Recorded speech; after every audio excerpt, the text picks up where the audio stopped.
Welcome to the acclaimed podcast, The Deep Dive, featuring your esteemed hosts, Andy Monitor and Drew Dinzik, powered by BetSperts. Welcome to The Deep Dive. It is NFL Draft Week, Andy. We are a little more than 24 hours away from the Las Vegas Raiders being on the clock. Not a lot of drama around the first overall pick for the 10th consecutive year. Every minute of the clock for no reason. Hate it. Although the clock is shorter this year, which is a delight. That said, this is not a draft that I think is going to change a lot of our projections for team success in 2026 because a lot of these players play non-premium positions and a lot of them are good, not great. The fact that it doesn't, the fact that it's kind of a bad draft, I guess, doesn't change the fact that this is one of the more intriguing drafts of the last 10 years because here we are 24 hours away and we don't know pick 2. So that is fun. And if we don't know pick 2, that means you don't know pick 3. That means you don't know pick 4. That means you don't know pick 5.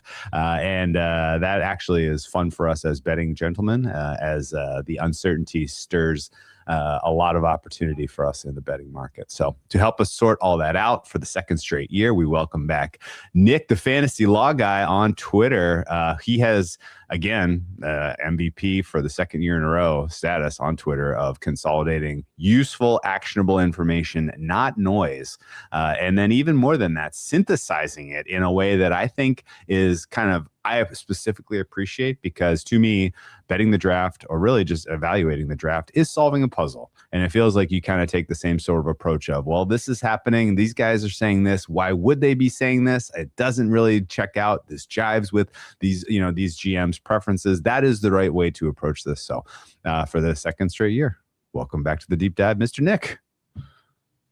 Thank you so much. I really, really enjoyed last year's show and I appreciate you having me on today. I'm very, very nervous about the next, 28 hours, if you will.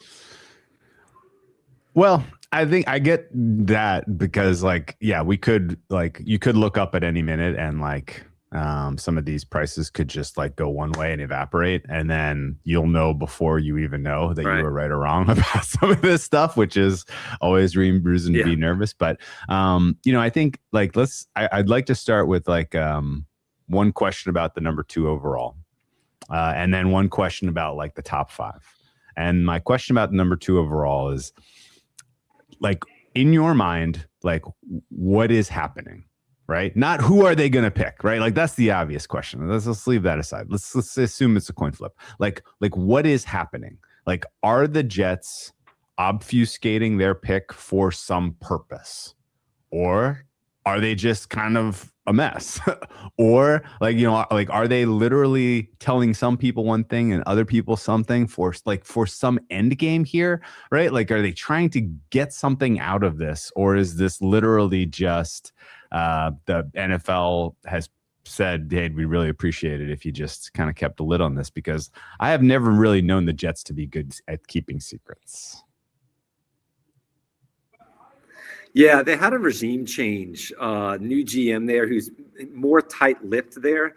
And I actually side on kind of your latter argument there. I think it's or claim there. I think it might be a situation where they're actually just doing a good job.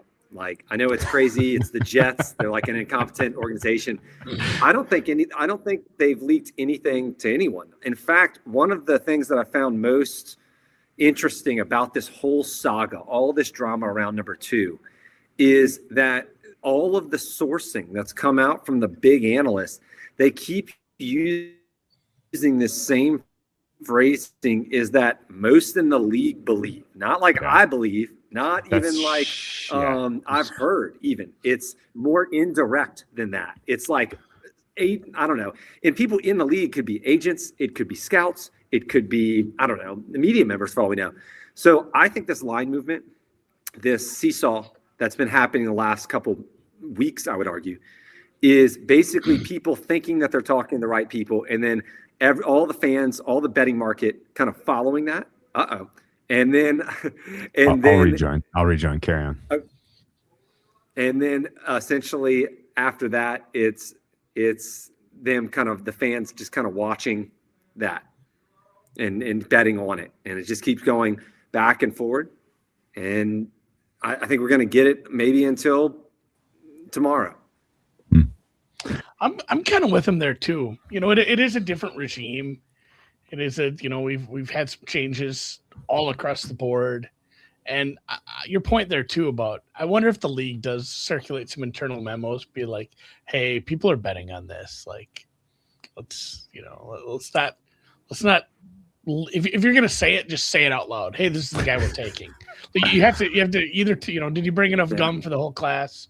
Like, you either have to say it or it doesn't leak out of the building, because then certain people are going to have, insider information on certain things. And I mean, some teams are worse at telegraphing it based on how they do their pre-draft meetings. And honestly, the pre-draft meeting thing today, and then calling the guy the wrong name, the Muji Monty thing. It's funny how that's what moves the market, because we don't have any actual intel. It's honestly been a reality show. It really has. Yeah, there's something different every day that just pops up that's totally random.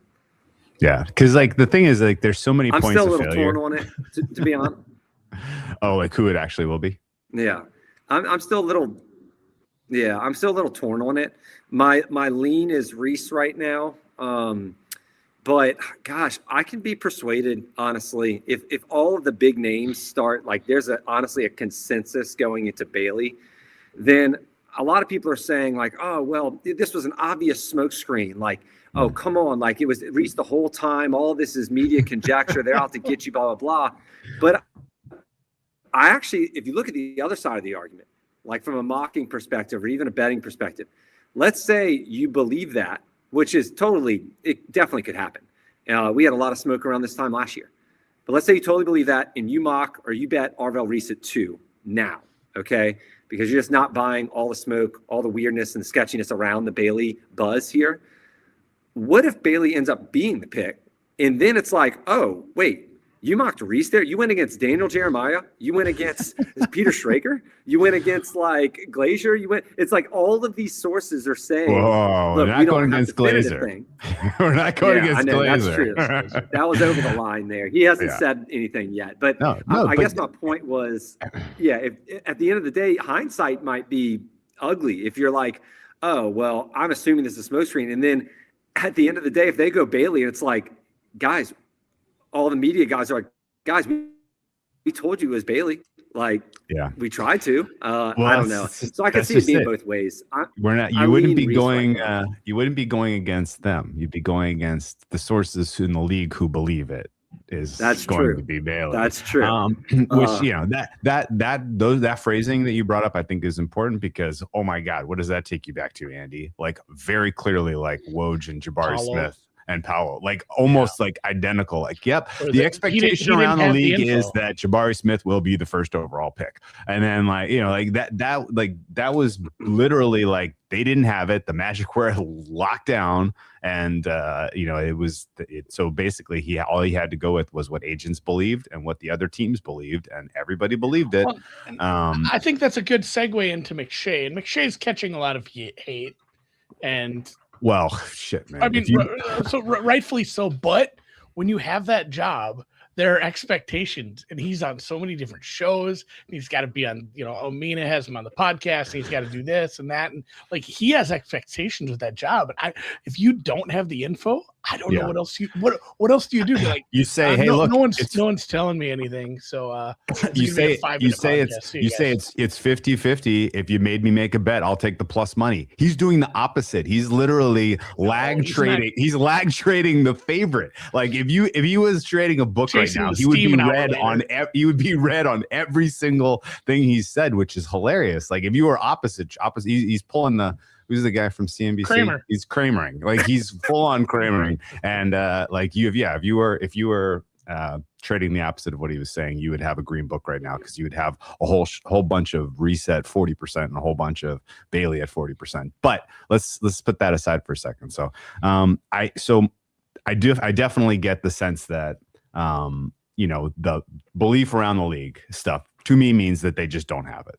All right, which which is, I mean, that's impressive. There are so many points of failure in an organization, in the analytics department, in the front office, in the marketing department, right? Like, no one's even come out and been like, yeah, well, Arvell Reese's family's draft party ordered 50 Jets jerseys, right? Like, even like sushi party in Toronto. Yeah, even the small stuff. Even the small stuff hasn't like trickled out.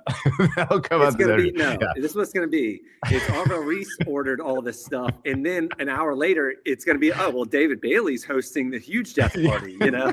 Yeah. So one thing I will they're going top 5. They're both having a party. Yeah, that's true. One thing I will say here, I've been listening to all McShay stuff, and I support his little comeback tour here.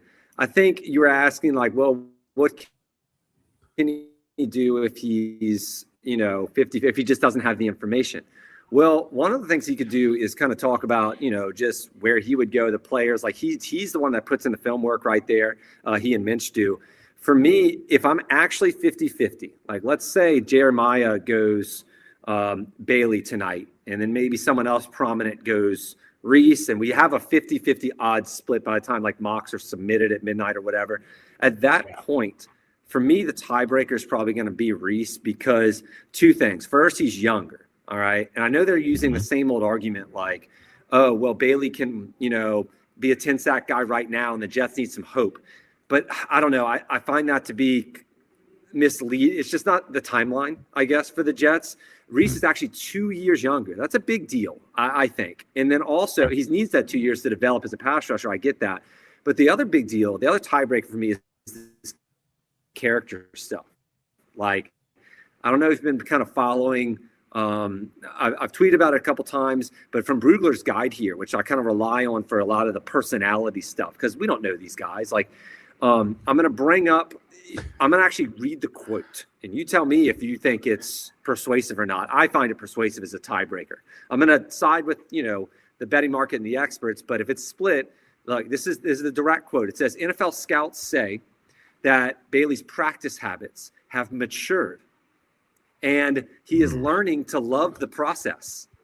Yikes. By the way, that was in his strengths. Not his weaknesses. That was a strength, apparently. I gotta say, I'm a teacher. If I would say that to a parent, that would be a euphemism for like, yeah, he's struggling, but like he's kind of trying a little bit.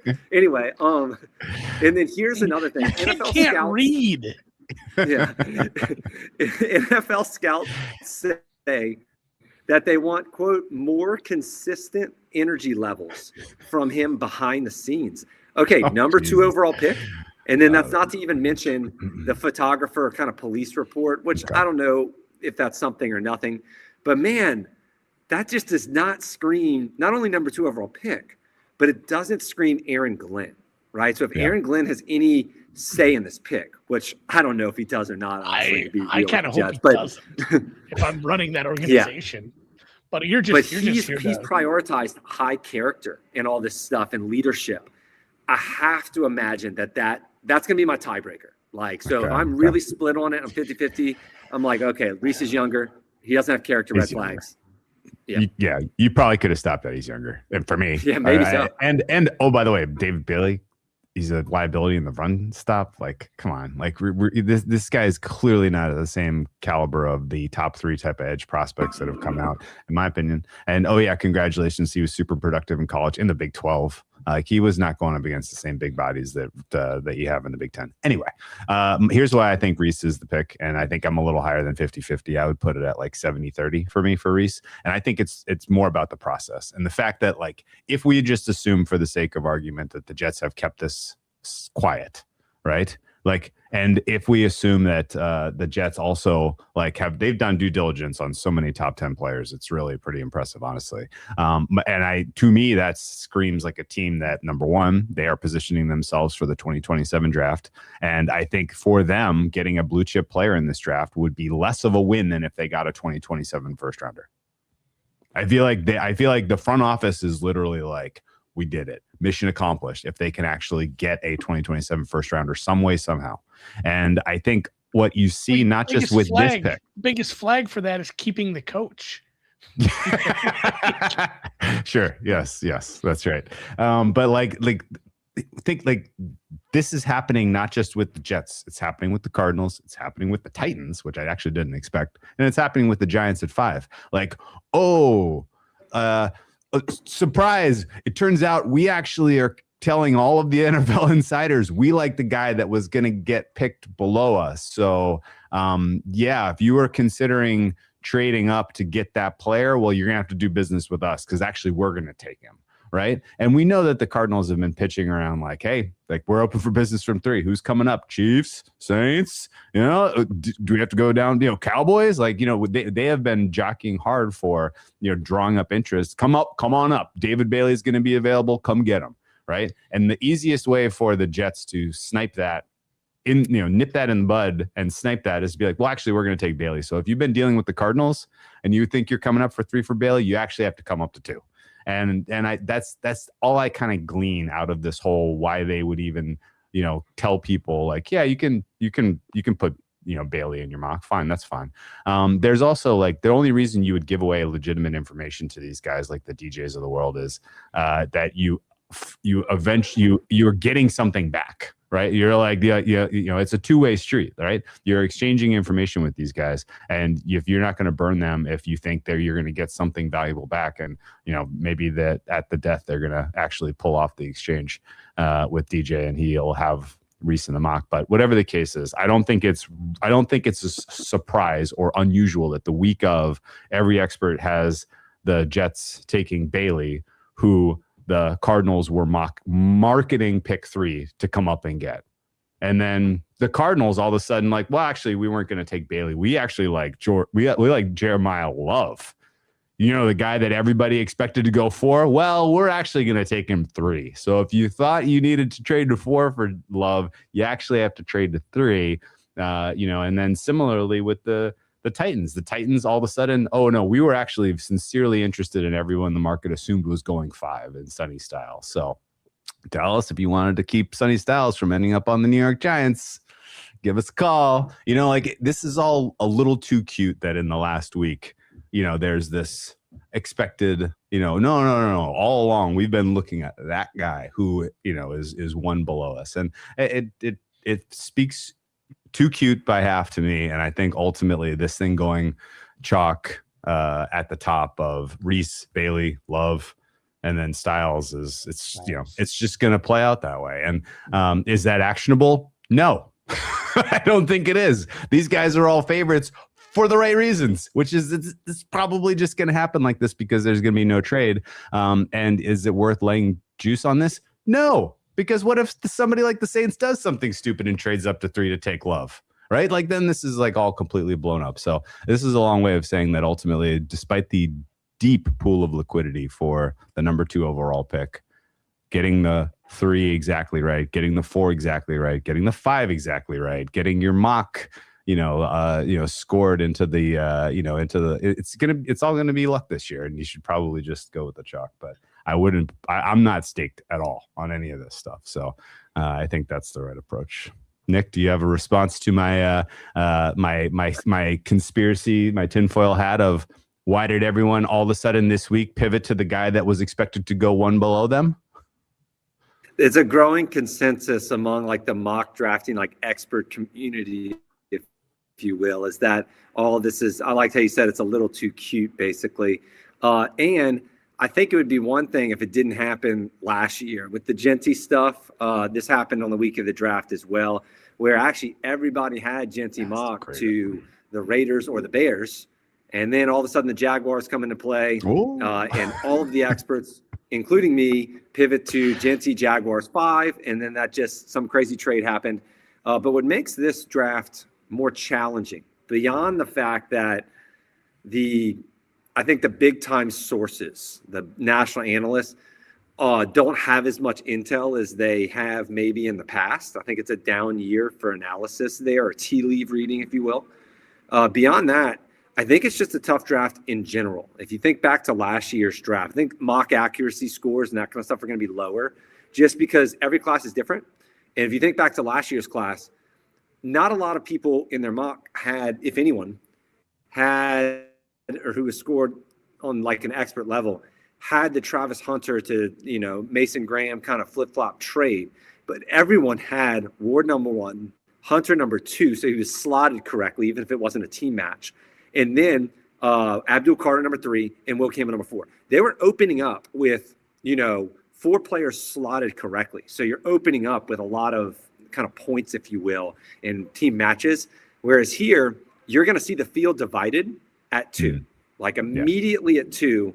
The betting field, the mocking field, it's going to be divided probably 50-50 if I had to guess. Okay. I'm going to throw out a number. You agree or disagree. I don't think it matters for betting purposes because, again, I'm not staking it, so not my problem. Reese, Bailey, Love, Styles go in some order 2, 3, 4, 5 to some teams. I think it's a pretty high 80%. I think it's more than 50%.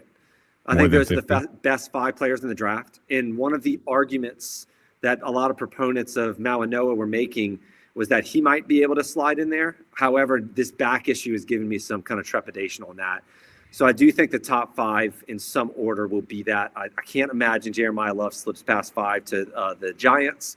And the only chance that it's maybe not the top 5 is if Styles is the one available for the Giants. And that's not the expectation. Right now, the expectation is Styles goes 4. But if Styles is available for the Giants, I'm not 100% sold they'll take him. I think they probably will, but not 100%. But yeah, at the end of the day, those are probably the top 5 players in the draft, seeing as Malinoa has the back issue. That's probably going to, the consensus seems to be dropping him around like pick 9 or 10 area. Okay, perfect. So if not Styles, who? 5? I think they want Jeremiah Love first and foremost. Okay. I really do. So if the Cardinals thing at 3 is smoke, and it's possible. I actually think it's more likely than people are letting on, because if the Cardinals stuff is smoke, and a lot of people think it is. Like, that's the majority opinion, is that this is ownership smoke, all too convenient. But let's say the style stuff is real at 4. So if the Cardinal stuff is fake and the style stuff at 4 is real, well, then all of a sudden, Jeremiah Love is at 5 for the Giants, and I think they'd take him. Okay. So that's still the same 5, top 5, though. It's still the same 5. I just think it's still the same 5, but I think that it's worth noting. I think the Giants are high on Jeremiah Love. I think the evidence of that is the fact that they heavily pursued Travis Etienne, Travis A-Chain, and Kenneth Walker. So you don't pursue those guys if you don't want to improve the running game. John Harbaugh, it fits the mantra, fits the philosophy, running the football, stopping the run. So if Jeremiah Love's open for the Giants, I think he'll be the pick. So Drew brought up the field. You brought up every class is different. And before you got on, we were talking a little bit about that. I mean, just how that was my biggest question for you. How tough has the second half of the first round been for you this year compared to other years? Because I look at it and I'm like, oh God, it's usually you get to like pick 12, and there's more than 20 guys left that definitely could slot in there, but it's usually like 30. And I think this year it's more like 50, where there's, the people that are like 20 to 60, there's a ton of guys that are, what did I say? Consensus big board guys that are in the 40s and 50s that are just somebody. It takes one team to like them. 2 spots higher at defensive end, or 2 spots higher at tackle or interior lineman, and they're moving in. So like, I've really struggled as soon as you get to like, I don't know, 15, and then it's just a mess. Yeah, the crazy part is because of the uncertainty down there. Yeah. The crazy part is that the uncertainty at the top of the draft, I actually feel a little bit better.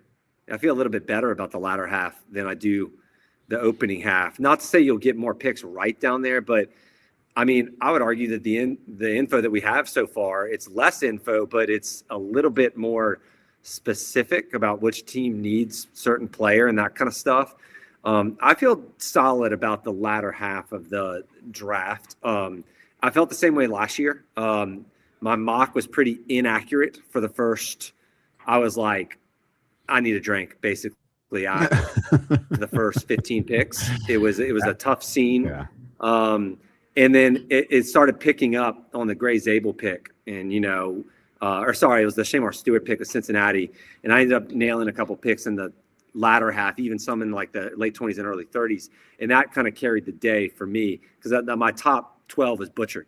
I hope that's not the case again this year, but Okay. I really do not feel certain about the top.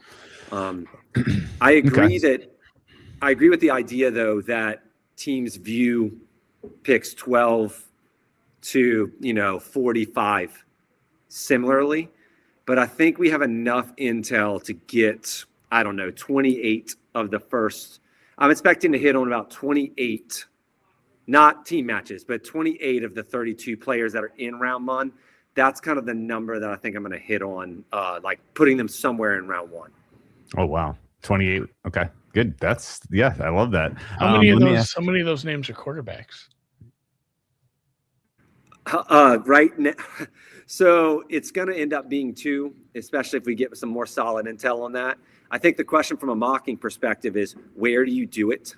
Most mockers, high-end mockers, are going to be putting Ty Simpson in there somewhere. I know Lance Zierlein did not. However, I think the question is just kind of where you do it at this point. And from a strategy perspective, it really comes down to which team you're least confident in kind of the 20s. So like, you're going to pick a team where you are not really comfortable. You don't have a good read on that team. The team that I'm considering right now slotting Funny in. You said that because I did it with the Bills. Like I just said, Bills. Hey, bean trades.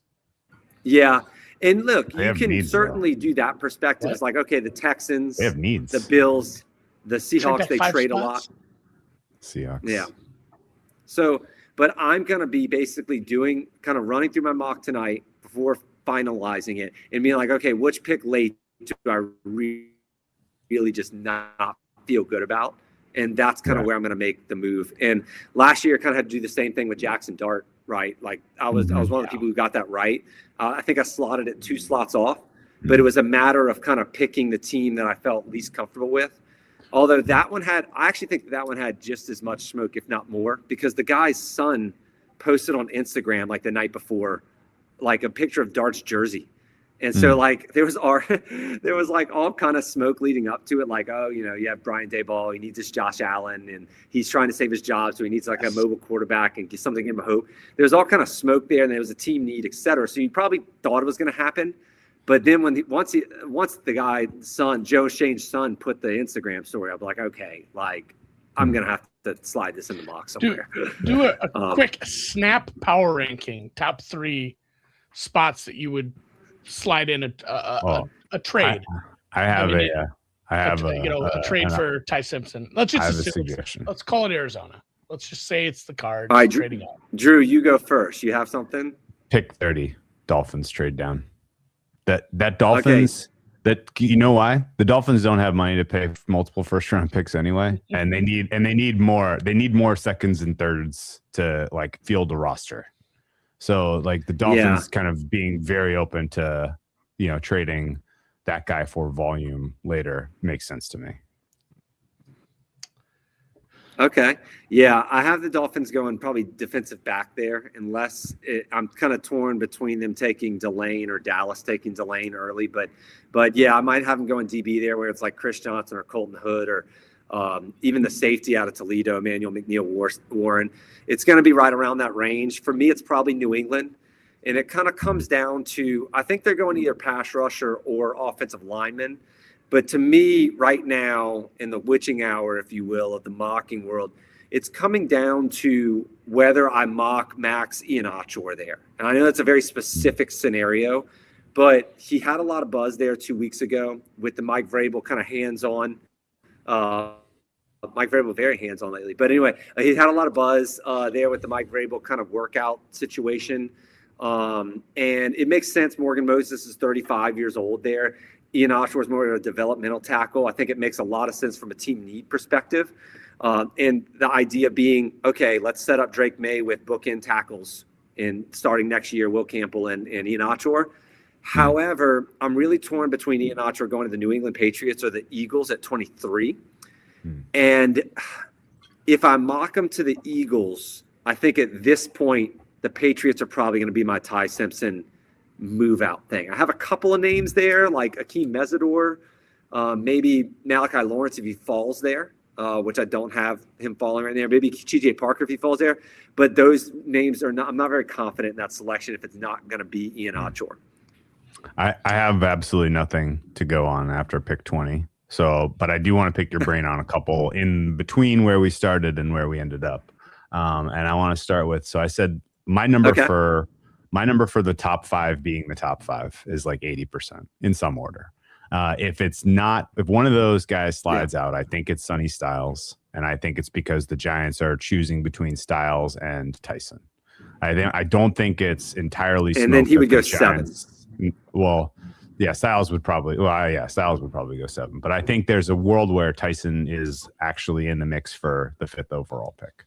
I think the Browns are alive for a Tyson selection. I think the Commanders are alive for a Tyson selection, even though I know most people have kind of tilted towards Tate for that if they go wide receiver. I think the Saints are alive for a Tyson selection. So basically, I'm looking at a world where Tyson has outs at 5, 6, 7, and 8. That is a lot of outs for a guy who has a total of 8.5 and is still not juiced to like the 99th percentile range that he'll go. What's your read on this last week of, kind of positive buzz that came out of his late workout that proved he has 2 working hamstrings? Which is nice. I actually liked McShay's argument that usually when you have this late buzz like this, it's probably somewhere in the middle. Now, he mentioned, because Tyson was going in the 20s in mocks like 2 weeks ago because of all the injury concerns. And now he's going in the top 5, apparently. It's probably somewhere in the middle. McShay mentioned 10 to 20. I'm actually a little more aggressive on it. To me, it comes down to the Saints. And that's my local team here. But I think the Saints are in on 2 players. And I think they're Tyson and Caleb Downs. If I knew that Caleb Downs was going to be taken earlier, maybe 5 to the Giants, maybe the Commanders at 7. If I knew Caleb Downs would be taken earlier, I would say yes, Tyson 8, Saints. I am less inclined to believe that the Browns are in on Tyson. I don't think that's going to be the first pick of a new regime there. I know they need wide receiver. I think they probably like Tyson more than Tate, but I lean offensive line there for Cleveland. Okay. And then as far as the Commanders go, I think they might be a Tate team. I really do. They have the Ohio State connection. They with McLaurin there. I think I could definitely see them taking a receiver, but I kind of view them as a Tate team more than a Tyson team. And I think teams are kind of split on that. But that's kind of my read. For me, I'm probably going to land Carnell Tate either going to the Commanders if Style is off the board, or the Chiefs at 9. Some people have him going later than that. There's not a lot of buzz for Tate right now. There's all the buzz for Tyson. And I'm probably going to land with the Saints taking Tyson. It seems a little aggressive. I believe that the Giants are interested in him. Like I do. There's too much there. I don't know if Harbaugh wants to make an injured wide receiver. He's not injured right now, but just how conservative the Giants have been in the past and how conservative kind of Harbaugh is. I don't know if he wants to make that statement first, 5th pick. But if he's on the board at 10, Saints bypass, then yes, I think he's wide open along with like offensive line for the Giants. Okay, so that's basically kind of his total and the wide receiver 1 market you think right now are pretty much spot on. I think that Tyson's probably more likely to go. I don't know. It's tough. I think it's about 50-50. If you think the Commanders are a Tate team, then it's probably about 50-50. I think the Saints view Tyson much higher than Tate. Yeah, I agree. I agree. That's my read on the situation. Nick Underhill, reliable beat writer, he kind of supports that as well. But the 2 targeting for the Saints are Caleb Downs and Tyson. So, yeah. But okay. I would probably, what is it, 8.5? Yeah. So it's tough.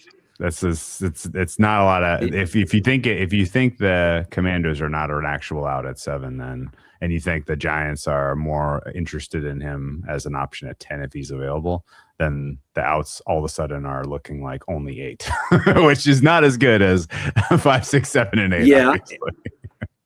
It's not as good, and I think that the Giants could take him at 5. It just my gut is telling me no. I wouldn't be surprised, but I do think the Saints are the main out of that bet. That particular bet, if you're betting the under on 8.5, you're really expecting him to be a New Orleans Saint. And there's a lot of people down here in Who Dat Nation who do expect Tyson to be the pick, based kind of with the idea that Loomis tends to draft aggressively, and the Saints have put aside injury issues in the past to kind of play for upside. So yeah, there's some logic. I forgot we were Saints fans for a while last season. Oh yeah, for sure. We were big Saints fans. I kind of forgot we're mother shuckers. Where we were on that. I struggled a lot with that spot. I do believe in the Tate to Commanders kind of link. And I went back and forth with this. A couple of people, I asked Drew how he felt about the Browns pick. He's rosier on the Browns possibly going wide receiver. I really am like 80-20 offensive line. I might even be more bullish on the top 5 being the top 5 than you.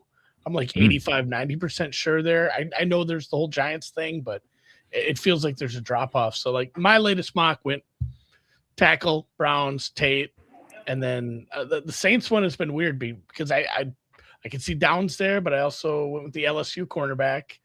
And then I have no idea what the Chiefs are going to do. I have no idea what the Giants are going to do with the new regime. I understand that Tyson might be out there, but they can use offensive line. They can use other things. And then you end up with the Cowboys. And the Cowboys are not giving us any clues because what was the deal with Bill Clinton being there today? I don't understand the Cowboy news right now. I mean, anytime you can connect yourself to the Epstein files in some way, you do it. Yeah. No, I think ultimately there are very few. I have very few, kind of solids in that ballpark that you're talking about. For me, at least, the Giants, if they are interested in Tyson, I think they have to take him 5 because I think the likelihood of 6, 7, 8 being offense is high. 9 could be offense, although who the bloody hell knows what the Chiefs are going to do. And then, you have your chance of whatever defensive player you coveted is still going to be about, be on the board at 10 if you're the Giants. So that was my kind of only reason to give them 20% chance that they do something weird and take Tyson. I would say this, though. A lot of these guys we've mentioned, we have yet to name an offensive lineman in sincerity, and we're at like 10. Is there a world where OL1 off the board is 11 or later? And is there a world where anyone actually has very carefully kept their mouths shut about how interested they are in Malinois? Because right now his total, which, oh, by the way, opened at 4.5, has gotten bet out to 8.5. And I don't see any end in sight here. Like to me, his number is like teens. And maybe you want to go as early as 11 to the Dolphins just to take an upside guy versus, him sliding and eventually being stopped at 20. I could hear that. I could see that too. Like, I feel like that's his ballpark, and there is still value on over 8.5. Is there a draft night surprise that will ruin my bank roll, which has been aggressively staked over Francis Malinois? Yeah, it's the Cardinals, right? It's the Cardinals trading out of 3 to like a team like the Saints. I think that the Saints are really high on Arvell Reese, and so you could see that kind of situation where they make that move, and then Malinois is automatically in play at 9. Malinois, despite the back issue, has only had a top 30 visit with one team, and it's Arizona.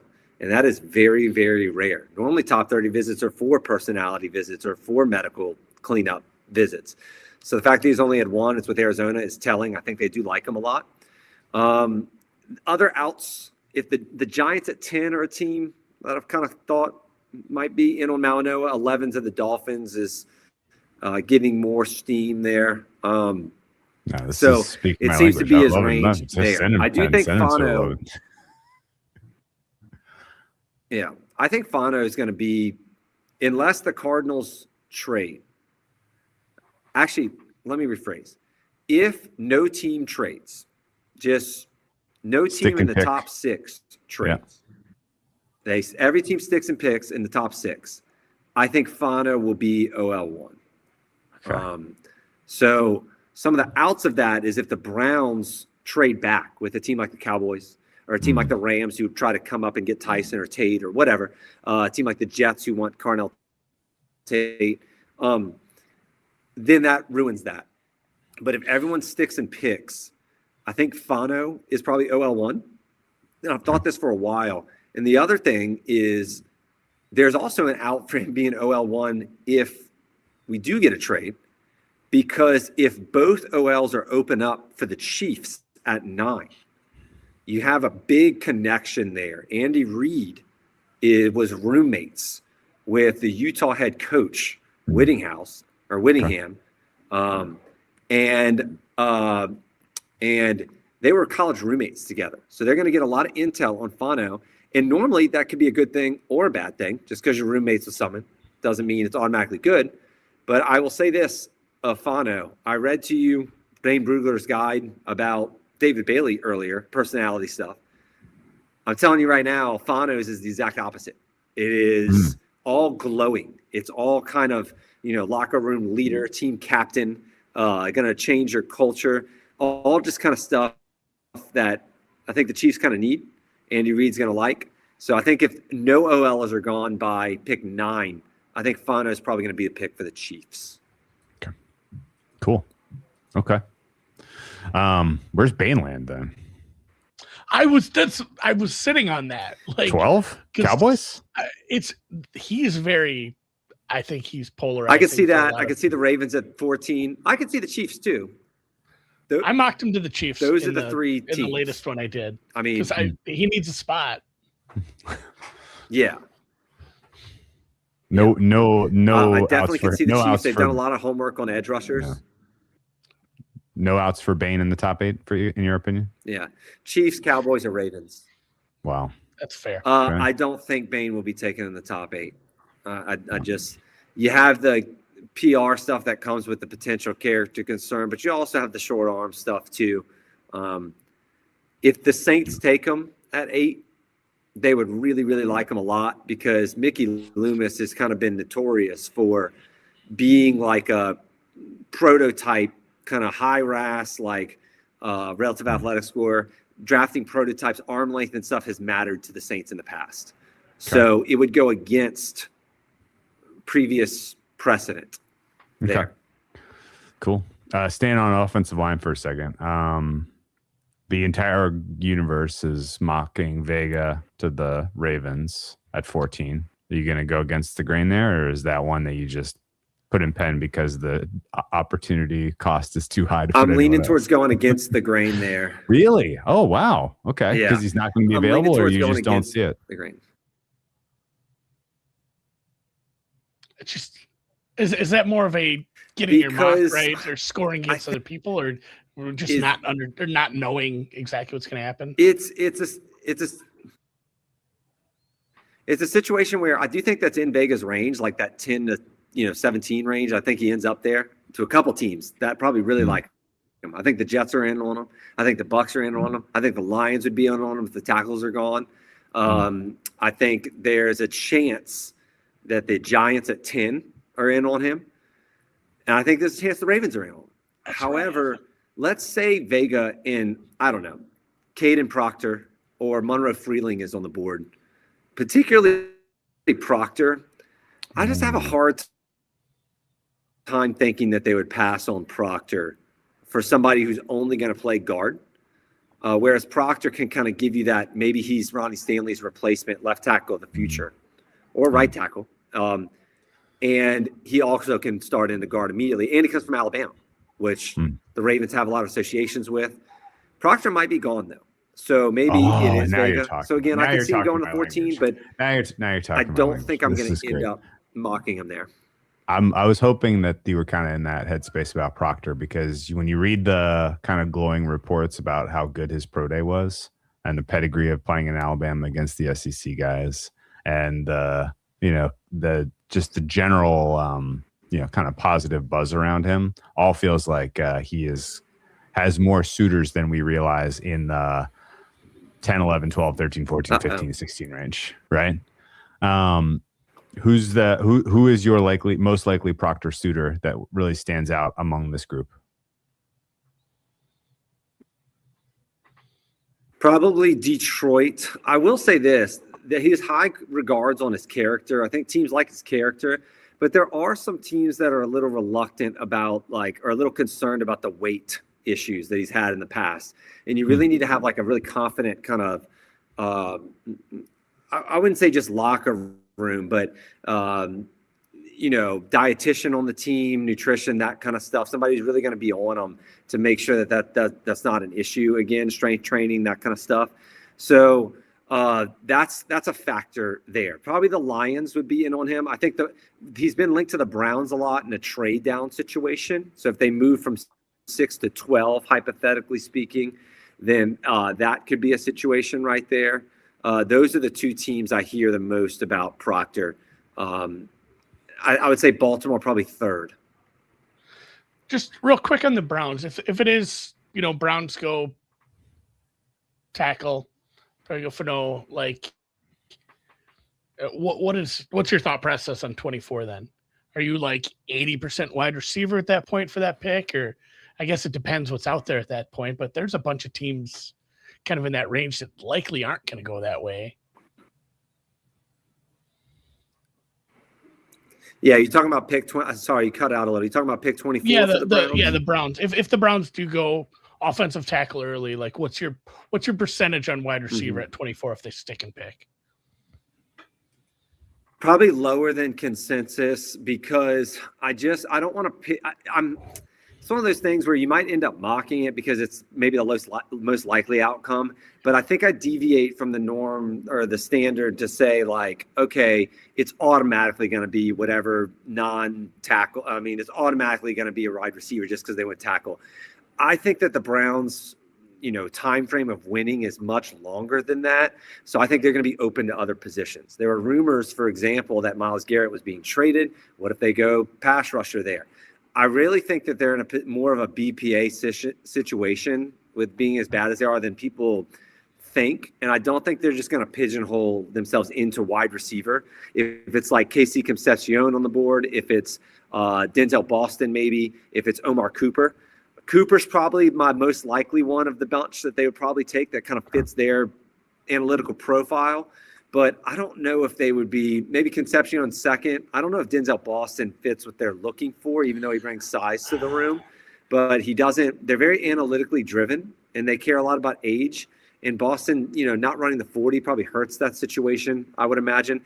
Concepcion didn't have any athletic testing at all because he's been dealing with an injury.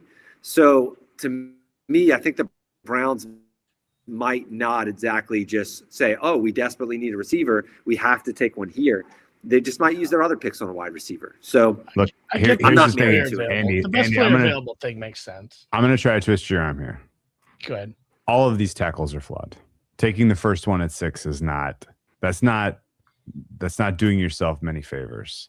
You know what it is? Taking a 21-year-old athletic freak at wide receiver with the 6th overall. I feel like that has been one of the best kept secrets of the whole cycle, is that the Browns and Jordan Tyson fit hand in glove as far as you're just talking book. No, I don't have. I have his under. All I have is his under. I know. That's what I'm saying. You want him to go. You want him to go early. Well, I have him falling out of the top 10. I don't. Yeah, I never believe this. I never believe this late steam. I don't know that the late, unless it's somebody that actually says something. And the scariest thing is, we talked about Glazer already. He's got this other thing that he won't tell us, but he's teasing it. Hey, there's something big. I just can't talk about it, which really makes me think it's a trade within the top 5, and then things get messy, because obviously the most likely is probably Arizona, second most likely maybe maybe Tennessee moves down if they want to move on. Obviously, their timeline is quite a bit different than other teams as well, and then things get super squirrely up there. So who knows? I did want to ask. Oh, go ahead. I was gonna say something squirrely in the top 5. Did you see somebody bought 2-win $20K at Kalshi on the Raiders are not going to make the first pick? Oh wow, that would you didn't be. See that? I didn't see it. I don't have Kalshi down here. It's only like a 250 at risk, but still, I've heard crazier. A secret deal in place for the 2nd overall, and that's why the Jets are so happy to lie to everyone and like let everybody just spin their wheels. And maybe then ultimately, Jets aren't even making the pick. That would actually be a fun one that I would love to know that they kept. That would be fun. But the big question is like who is coming up and for which player exactly. Like that's fascinating to me. Anyway, we are running out of time with you. I know you got a busy day and a lot of news to catch up on, but. I want to ask you at the Eagles real quick. Yeah, go ahead. Tight end. That is like that's the most perfectly lined. It's the most perfectly lined 15.5. Like it's so hard, and honestly, like the other really, I mean, we call it the Steelers pick, the one that like 95% of mocks just throw in, and it's the Vikings taking the safety. But so I wanted to go against that, so I put Sadiq going to the Vikings in that spot, and then just fuck it because I like that. I think he's a fun player, especially they went out and got a quarterback. They're kind of pushing some chips in here. Why not get another offensive player, especially someone that could contribute right away? I like that. I'll tell you this: the pass catchers and the weapons I think are going to go much higher than people realize. I know that like there's a lot of people that have wide receivers falling, but like there's just so many teams that have that as a clear need in the middle, and the Eagles are one of them. The Eagles apparently are just going to trade AJ Brown. Like this is happening. When you hear that sort of information, does that make you think they are in the market to replace him with a 1st-round pick? Or do you think that they have to deal with the Lane Johnson problem at left tackle is a more pressing issue for them? Looking at the receivers on the board, it's most likely that it's going to be the 3 of Omar Cooper Jr., Casey Concepcion, and Denzel Boston. I don't think that early on in the process, it was Denzel Boston kind of being linked to the Eagles. I just don't know if I really see that happening here. I think Cooper is the name to watch there. If they're going to go wide receiver, Cooper kind of falls more in that range for me. I think that they would like Omar Cooper a lot. He's got some versatility. The problem with Concepcion is that he's kind of like a poor man's Devonta Smith. At least my read on kind of like a scouting assessment of this. Like I'm not doing the scouting. It's kind of what I've been reading in that kind of world. But yeah, I think he's a little bit redundant with Devonta Smith's skill set. So, Denzel Boston, I don't know about him. I think it might be a little too rich for Denzel Boston. If he goes in round 1, I think it's going to be closer to pick 30. And then you have Omar Cooper, who probably should land around, I don't know, the Steelers at 21. I think the Panthers at 19 are in play. Steelers at 21, Eagles at 23, Browns at 24. That's kind of the range I'm expecting him to go tomorrow. Okay, very good. Final question for you. What is your mock team slot ace that wins you the most accurate mock title? Oh, let's see. Oh man. Gosh, that's a great question. So something I'm kind of going off the grid on. I think the thing I'm not consensus on right now, if submitting right now, would be Caden Proctor to the Ravens at 14. Okay. I love it. That is so much under 16 and a half. Consensus. Now we're talking. Yeah. Well, that's probably good. Where do you have Maui going at? Yeah. Where are you going to put now go? You guys are wrapping up. Wait. Yeah, but I'm good for a couple minutes. Where what was the question? I'm sorry. Yeah, where are you going to finally slot Mauigoa? If you're a Proctor guy at 14, where's Mauigoa? Let's see. Right now, I currently have slotted Miami at 11. He fits when I'm looking at Miami. We're looking at Packers types, and he just kind of they prioritize offensive line there, and he's a high RAS athlete despite the back. I think that Miami is a team that if they need him to have that cleanup surgery, they're not expected to win now. No. They might just go ahead and do it. So there's estimates from Albert Breer that it's going to take about 3 months for it to heal and everything will be all good. So Miami could be a team that might kind of want to take that on. And then maybe they assume that if that happens, everything goes up to snuff, then they'll end up getting who they feel is the best offensive lineman in the draft who can immediately start at right guard or right tackle for them in the future. Sure. Yeah. So I like the. I had him getting past that, and I don't see Dallas or the Rams doing it. So then I had him in Baltimore, Proctor in Detroit. It would be very Baltimore-esque of Mauanoa to fall there in Baltimore to take Mauanoa. You do have guys falling there. I like your logic. No, I think Mauanoa goes to the Eagles at 23, and how we do it all night again. I'm kidding. I'm kidding. Look, things happen, Drew. What will make or break my Thursday will be whether Mauanoa is taken in the first 8 picks, and if he is, then I am going to be scratching my head as to how I got snowed, and if he is not, then I hope he has an awesome, successful career after he gets this back cleaned up. I just got to say, though, when you report that he needs he's got a herniated disc and he's going to need back surgery, and that then the next sentence out of your mouth is, but the teams aren't worried about it. Get the hell out of here. What? Since when? Since when does nobody care that he's going to need surgery and miss 3 months? Come on. That's nonsense. Anyway, that cracked me up.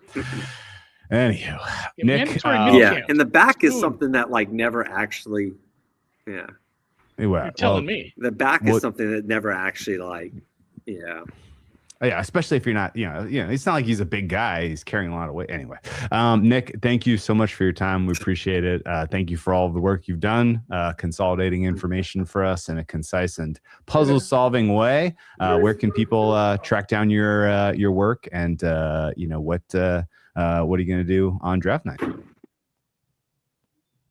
Yeah, they just put it up on the screen. Nice work there, Andy. At Fantasy Law Guy on Twitter. You can give me a follow, I guess, and then fantasylawguy.com. We can go and update the mock. And I wish all of your listeners good luck betting and mocking the draft. And thanks for tuning in. All right, awesome. Well, thank you again, and we'll tell some stories, and we'll let you carry on with your day. You're the best. Appreciate you, man. Andy, I got some problems with your mock. It's not my final mock. See, here's the best part.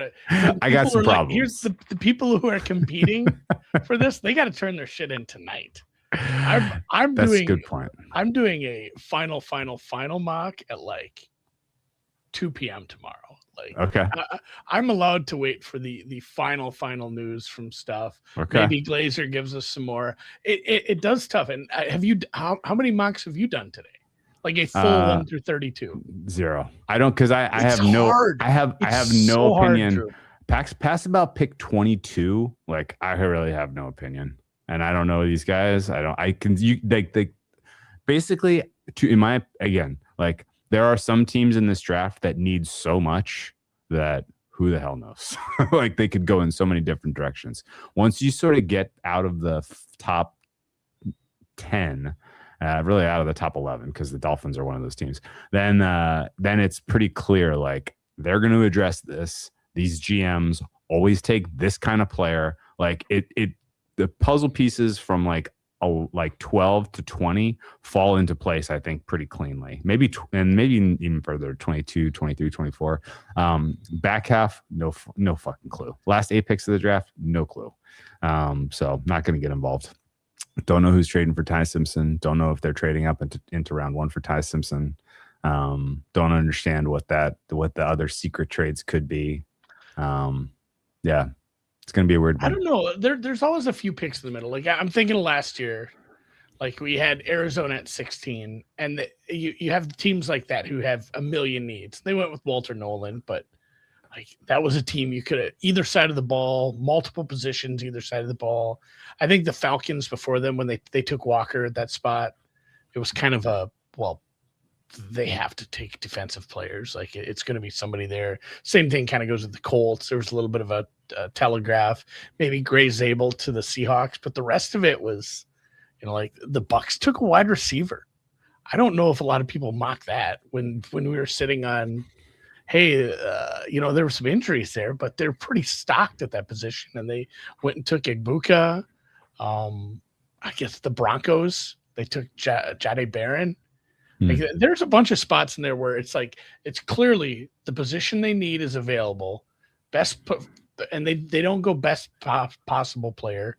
They kind of go off script. And I think some of those teams are just quiet about it. And you're going to get surprised. But I mean, you're right. For every surprise one, there is like a Gray Zabel and a Tyler Warren where, I mean, hey, it was like 80%. This is not only the position they go, but here's the guy that it's going to be. And a lot of people had those mocks that way. It's kind of funny. We haven't heard who the Steelers are going to take yet. I know it's a new. It was Derek Harmon last year. Yeah. You know what it makes me think? My new colleague at NBC, Mike Tomlin, was the leaky ship. You should see if he has any. Well, he doesn't know. He would have leaked it if he knew. You're right. I was going to say, how the emails work when you work in an organization. It's always like first name, last initial at NBC Sports. Just cold email. Like, hey, we need this for the show. Who are they picking? A lot of that's only management at NBC Universal. All of the talent is like Gmails. Yeah, that's funny. Yeah. All right. Anyway, Jermad McCoy opinion as far as the our classic injury fall. 29 to 32. I had him going to the Chiefs at 29. There's 3 landing spots at the end of the first round. I guess I'll be surprised if he slides out. I'm basically already spending that money.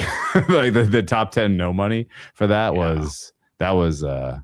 that feels like a million years ago that was even close to the prices that I got. There's like 4 defensive backs that would put between them. He get Hood might go ahead of him. I will say that 2 other kind of general observations about this draft. The prediction market liquidity is not amazing, but it's solid. And the kind of number of markets up, I've been impressed. The fact that they're always up is maybe the most impressive part, because Bookmaker, who used to take unlimited reclicks so you could get actual skin in the game, like they turned their auto mover to auto closer, which is funny. So like as soon as it's like 2 or 3 clicks, like the whole market gets locked up until somebody comes back from their extended break to check and see what's open and what's closed, and then reopens it at rebalanced numbers. They've had like the big liquidity pools there have been down for humongous swaths of this cycle. And I'm guessing that they're just kind of out of the game at this point. BetOnline's not taking jack shit for bets, but that's their prerogative. And yeah, I think the prediction market's being sort of a vehicle for this in the future is very interesting and worthwhile. Without looking, you got to guess at how much, with the current liquidity, or how much has been matched in the number 2 overall pick market at Kalshi. Oh, I don't know, like $5 million. You're off by half. It's 2.6 million. So I went high. I thought it was going to be low. It just feels like you think we get there by tomorrow. Yeah, I mean, like, and the interesting thing is watching the action. It's a lot of small stuff. Like these are recreational players who are taking nibbles. There's not a lot of mega sharp sweep in. I want 10K at a pop. Those are pretty rare, at least from watching. If you sort by number, let's go with the number 2 overall pick. Let's look at Connor's tool that has $500 plus to the payout. We're getting like 4 to 10 an hour that are paying out more than 500. which is not a lot for this late in the cycle, and it's coming in hilarious waves of Bailey, Reese. Some I Bailey, watched that market no. while we were Yes, while it's we awesome. were on the air. Oh, it's hilarious. Reese went from like 51 to 59, back down to 54. Like it great. does constant bouncing. What? So it's great. What is your major concern with my latest mock besides the obvious Jordan Tyson falling out of the top 10? Yeah, Downs also, man. You're sending him to the Jets at 16. That's wild to me. I think I'm swapping him with the Saints. I went back and forth on that. The Cowboys, Saints, Jets taking defensive backs, and I moved them all around 3 different times. You're right. Like Downs going that late is it was tough, but once you do this and you see it, and then you're like on pick 25, I'm like, well, I'm not backing that out now. Yeah. So no, I'm with you there. I struggled with the Tampa two Bay and the Jets. Yeah. My 2 challenge flags were Tyson 11 and Downs 16. I think those are both early. And I also, I also throw a challenge flag that the Cowboys are going to take linemen. They don't use top 15. They don't use top 15 draft capital on anybody but big boys, big bodies. And to me, at least, it doesn't look like there are very many good defensive big bodies that will be available in that 12th pick, which is, I think, probably why they were entertaining trading up. And if they ultimately stick and pick, my guess is they're actually probably going to go offensive line there and get one of the elite big boys for the O-line. It could be that you could have Proctor going there, I guess, too. So I'm likely to. I think I'm moving Downs to the Saints. Okay, maybe corner, probably the Jets. Maybe Delane to the Jets, and then maybe I don't know Tyneman how he's going to fall for me. Okay, I will do at least one more. I enjoy doing these. I don't do enough of them. Final story time, real quick. It is funny that there are some late, super secret drafts still. We've had 2 in the last 3 years. I don't know anyone on earth who had the Jags trading up to 2. Although the Jags, I had to look. I actually Googled this today. How did the Browns get picked 24? And I had to laugh. I'm like, oh yeah. Oh yeah. Jags. I'd kind of forgotten about that whole mess. Yeah. Somebody probably knew, but I certainly didn't, and I didn't hear anybody that kind of was crowing about it afterwards. So, the Browns and the Jags flip-flopping 2-5 last year was bonkers. But the one that I really wanted to bring up, see if you remembered, because this draft has a lot of the same kind of whiffs, was 2023. That was, of course, the infamous Will Levis draft. But the reason I wanted to bring it up was not Will Levis, it was CJ Stroud. Do you remember the morning of the draft? Mm-hmm.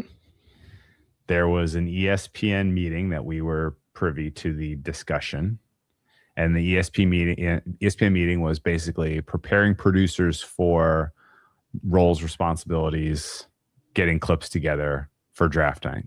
And at the meeting, there was the expectation was the Texans are going to take Will Anderson 2. And do you remember the next wrinkle? It was going to be the Cardinals had the third. The Cardinals had the 3rd pick. Yeah, but I don't think it was the actual Houston trade. Wasn't it them trading with someone else? Yes, it was. It was them trading back with like the Titans. Yeah. The Titans were coming up from 11 to 3 to take CJ Stroud. Okay. And the Texans expunked them. The Texans Texans found out about that, and then they basically said, Cardinals, we're going to take Stroud 2, and then we would like to trade up from 12 to 3, and we're going to take Will Anderson there. Right? Totally shaped the future of the AFC South, and really like the young quarterback spots around the league. Right? There was not a terrible draft for the Cardinals. They had Paris Johnson Jr., Ojulari. They actually ended up trading back up from 11, right?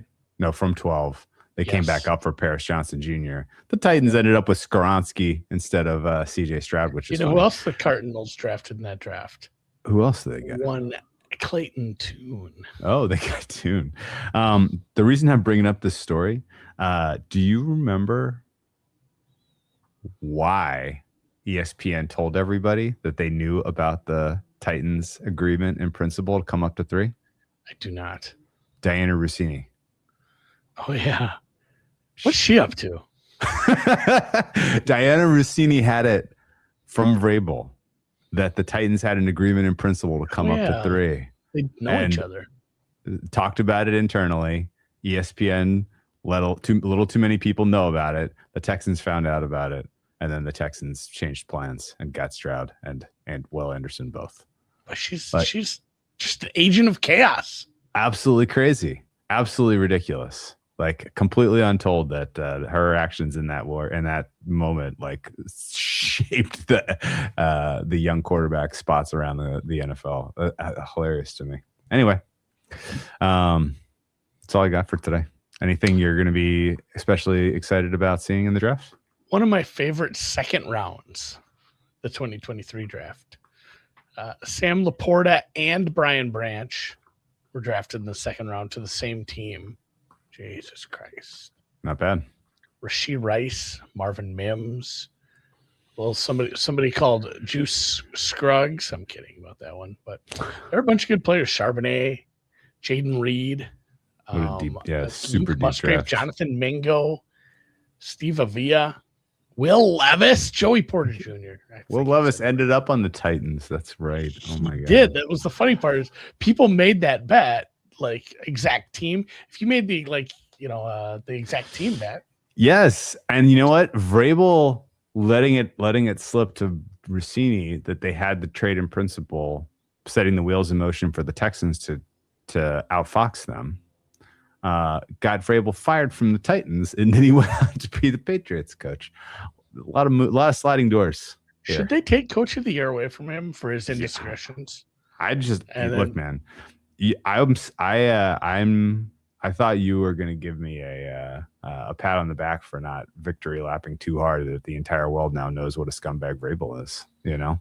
It's funny because I've kept it to my. I've just been like, yep. The world knows now. He's going to have no consequences in his personal life or his professional life, apparently. But it's funny we shat on the guy. Like it was we didn't like him for other reasons too, but it was a little tongue in cheek because we had tickets on like every other candidate who actually had a pulse at bigger numbers. But yeah, as it turns out, we weren't completely doing it in jest. Yeah, I wasn't doing it in jest at all. These kind of rumors have been. I know. For a long time. Anyway. One real quick one. Do you have any guys that are heavily mocked that you just see dropping a lot of people last year? Ezaraku, a lot of people, Amana Worry, a lot of people, Travion Henderson, Luther Burden, TJ Sanders. A lot of people had Nick Scorton. These are all guys who fell down into the 40, 50. I mean, there were people who mocked Trey Amos. He went 61st. Holy shit! You know that guys that were heavily mocked in the late first round that kind of just drop. Do you have anybody that you're going to be betting against? Not. Nope. I guess I will say that this so hard cycle, to find those and guys. Again, like my favorite part of the prediction market element is Just being able to plays playing nose absolutely rocks because you can sell nonsense agent driven buzz a million different ways. It's so good. And I'm going to take some nose on a bunch of these guys at the bottom because there's 40 people expected to go in the top 32. See, there's 14 players expected to go in the top 10. Exactly where I was going with this, Drew. Like you kind of can't lose. You kind of can't Remember lose. the story with Vegas Refund where he's early and I'm not going to besmirch him, but I mean, he had some losing bets this year this year I'm talking about because of this. And it was early on in his career. And he tells this story and he said, like, I had too many bets for like unders, and sure, and yeah, it was like an early lesson. There's just not enough outs. It's like, because you get to a point where it's like, hey, there's 2 picks left in the top 20, and I have like 3 or 4 guys that need to go in the top 20. Shit ain't happening, and at a certain point, and to be fair to the people that were betting the draft 5, 6, 7 years ago, like we were, there was no real chance for that other than over unders at that point. And sometimes that shit was juiced out the bejesus belt, or you missed the number anyway. Being able to bet these no's, even at like 80, 90%, some of the stuff is just like, well, start adding up the numbers, start adding up your percentages, because there's a spot where it's like, all these guys can't go in the first round. All these guys can't go before the spot. All these guys can't go to the same team. Yeah. Things have, yes, that is true blue. I have 3 unders in this draft. It's the opposite of that. I have lots of no's, and I have 3 unders. The unders I took were Tyson, and again, it was because I took under 8.5 because I counted realistic outs at 5, 6, 7, 8. Also, I think there's not enough premium being put on like the fact that he's 21. Like there's the age thing in this year's draft is being a little bit underappreciated, I think. And then I have under on Tyson. I have under on Proctor. Proctor's the same kind of thing. Like I see outs for him at 6, 11. I say 6, 9, 10, 11, 12, 14, and what was his number? About it. 16.5 for Proctor.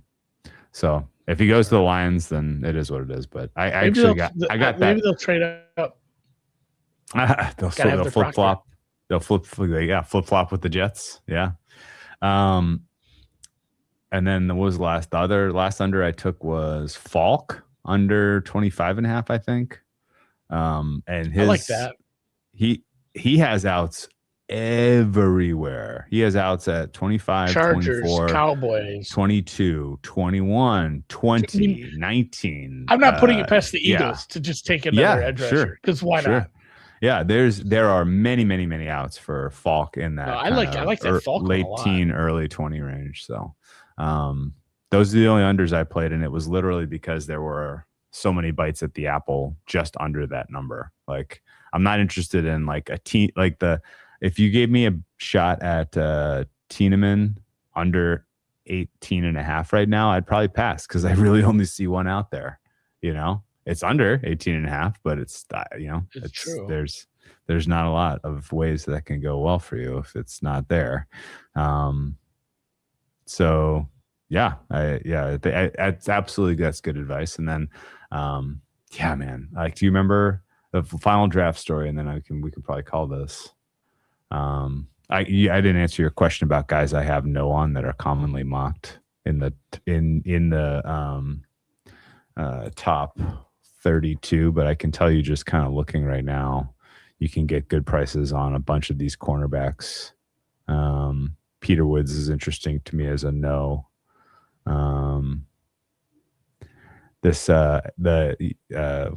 Nick mentioned him, but Max Ebenekor, I don't see him as an absolute slam dunk. He's going to make it into the first round. Akeem Mesidor is interesting because he could go as high as 15, but also could not get drafted, apparently, based on some of the data. Casey Concepcion looks like a no, just in case he has something that we don't know about that has caused him to slide, that caused him to write a very weird letter about how much he loves football. Yeah. That was an eyebrow raiser. Don't put in the Players Tribune. I was mad. This letter about how much I love football has everybody asking questions about, well, how much do I love football? Yes. It's already answered by answered by this letter that I wrote. Yeah. Anyway, yeah, I think those are all kind of fun ones. Anyway, final story. 2018. Not that long ago, right? Kind of, man, dude. Do you remember one of the more absurd draft props that was ever released, and when we were like, wait, this might be a thing we can do? Was that wasn't the kicker one, was it? It was the over 1.5 Notre Dame players. Oh God! At 5 dimes. I laid. Do you remember that? I think my last bet there, which was every much money as I had left, was like minus 2,400 or something. Yeah. Because we just kept like. Well, Like, are we doing the math wrong? Yeah, this is good. I could not tell you what the first number we laid. I want to say it was minus 200, minus 250, something like that. It was still heavy juice, but like, who was the tackle or the guard for the Colts? The guard for the Colts was the best offensive line prospect in years. People were saying it was Quentin Nelson. And then I don't remember who the second one was, but the top tackle in the draft was Mike McGlinchey.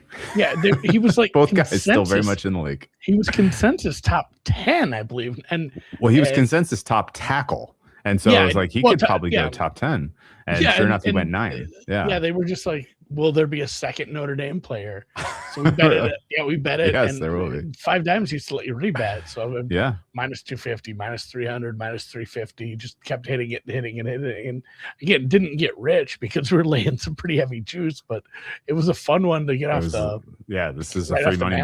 Yeah, money. And then at the end, I made a bunch of other bets on the draft, but at the end of it, whatever number was left, all the rest of my money to win like. $40 or whatever it was. Yeah, it's a solid short-term loan. Mendoza, a lot of people are doing that with Mendoza first overall this year, and they do that every year, but don't think that's at risk. Anyway, all right, man, that's all I got. I'm excited. Don't know that this is if I'm not worried at all actually about having a profitable night. I think that's pretty solidly going to happen. But it's going to be a very, very modest profit compared to some years past where we had jailbreak prices on some surprising stuff that we got via info. This year has been very information poor. One quick one. Rabakina 10-1 French. Good bet. I need 12. She's playing great. She should be your second choice. What about Sinner minus 170 French? He should be around minus 200. I was going to say 250. It's tough to say that when you got to win that many matches, but boy, there's a big drop off when the other guy's not there. Huh? It is pretty funny that Sinner is probably going to close shorter. He's probably going to close more likely than like peak Rafa Nadal. I know Nadal was going up at like minus money. People were like, you can't have a minus money guy, and he's like, well, do the rollover math, and like, you're not going to do better than that. And now, Sinner, who's never won the French Open before and is looking for a career slam, I think gets it this year. Mostly because I think Alcaraz is meaningfully hurt. He's not playing. No, I'd put it at less than 1% the way he plays. But he plays. Yes. I don't think he plays. If he doesn't play, then Sinner should be more like minus 400. Really? I think so. I mean, there's always an injury risk there, but still, I guess that's 80% or whatever. Oof. All right. Call in that little bonus tennis at the end. We usually make the joke that the French Open starts in the last Sunday of the tournament. For the men, but in this year the French Open will start in May of 2027 because this one's already been decided. What is this music? Remember when all the coaches were going to get fired? I was going to play this instead. But I think are you going to get us DCMAs? Oh, it's playing both. There we go. I'm probably going to get an email about this from YouTube. All right, we'll see you guys. Enjoy the draft. Hit us up.